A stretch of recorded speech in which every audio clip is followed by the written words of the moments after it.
Hey, it's me, MLB. Here is chapter 68 of That Side Character, and this one is titled Prom Ahoy. Ah, fudge and caramel on a stick. I was just getting to the good bits, you said with a frown and an annoyed click of your fingers when you heard the bell. I'm hungry now, though, because of the fudge and caramel on a stick. Did you want to get food with me after school today? Kenma asked you. I don't have practice. Oh, yes, and then I can tell you all about the rest of what happened. Spoiler alert, my dad is actually a real dick. That's not a spoiler alert, I already knew that, Kenma said bluntly, his candidness making you laugh. Yay, well, we'll talk more about this afternoon, okay? You asked, reaching out to squeeze his hand before letting it go and walking to class. Yeah, he replied, giving you a warm side glance through his fringe. And then they said they were going to pay him a visit, you said excitedly, pausing your mad crunching of spoon and glass as you sat at the cafe booth retelling the story of last night to Kenma. He had listened quietly the whole time, his whole attention on you, and you felt like the luckiest girl in the world. That's good, he said once he had stopped talking. Right? You said with a happy grin as you stabbed your spoon into the crushed ice of your halo drink.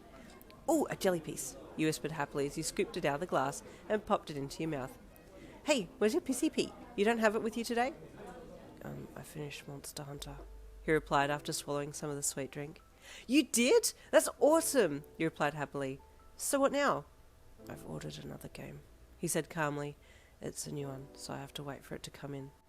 Oh, excitement, you said, scooping out some more of the sweet ubi ice cream with a small slither of jackfruit in amongst the crushed ice. When's it coming in? Next week, Monday, after the prom. Prom is this Friday. Prom? Oh my god, I haven't RSVP'd, you gasped. What's today? Is today Tuesday? Wednesday. Frick, it's in 2 days' time. Is it too late now to RSVP? Let's just go. I thought I'd RSVP'd for you when I sent my own in, Kenma said, trying to remember if he had or not. Did you RSVP for me? You asked with giant watery eyes. I'm pretty sure I did, he replied. Oh, you're amazing, thank you so much, Kozu, you said again, reaching for his hand on the table and squeezing it. I'll give you a hug later. He nodded, and you both went back to drinking your drinks in peace. Nervously, you put your prom outfit on and turned to look at yourself in the mirror. Can I see, honey? Lolita's excited voice asked from behind your closed studio door. Yeah, you called out to her. She pushed the door open and looked at you with her hands clutched together. Oh, she exclaimed. You look simply amazing. Thank you, you said shyly. It's because you helped me pick this one out. Oh, don't be silly. You picked it yourself, she replied as she tottled into the room and gently twisted and shook different parts of your outfit to make sure it was sitting just right. Perfect, she hummed as she bustled around you. You beamed at her.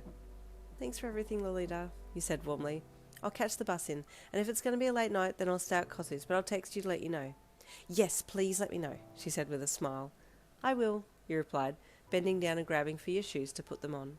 Lolita helped you with the last of your things, and then you were off out the door and walking up to the bus station to catch it to school. You hadn't thought this through, though, hopping onto the public bus dressed up to the hilt.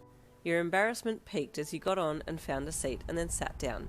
It felt like every single eye in the immediate 10 kilometres around you was on you, and you just stared out the window and tried to ignore them.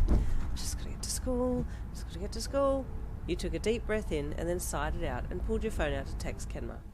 Hey, I'm on my way, you sent. I'm almost ready, he sent back. I'm nervous, you admitted to him. Why? Came his reply. Because, I don't know, I just am, you sent. I'm looking forward to seeing you, he sent, and you smiled down at your phone, your smile feeling a little wobbly from the nerves that you were feeling. You'd been hoping that the ride would be somewhat short, but also long at the same time. You didn't know which one was making you feel more nervous, being on the bus in your prom outfit or getting to school and having Kenma see you in your prom outfit. But you didn't have time to stress about it anymore, though, because the bus arrived at your stop and you got up and got off. Have a fun night, a little girl said to you as you got off, and you only just had time to smile at her before you passed her and got off the bus. You looked back at the bus, intending to call something nice back to her, but the doors had already closed, and you just stood there watching as it drove away.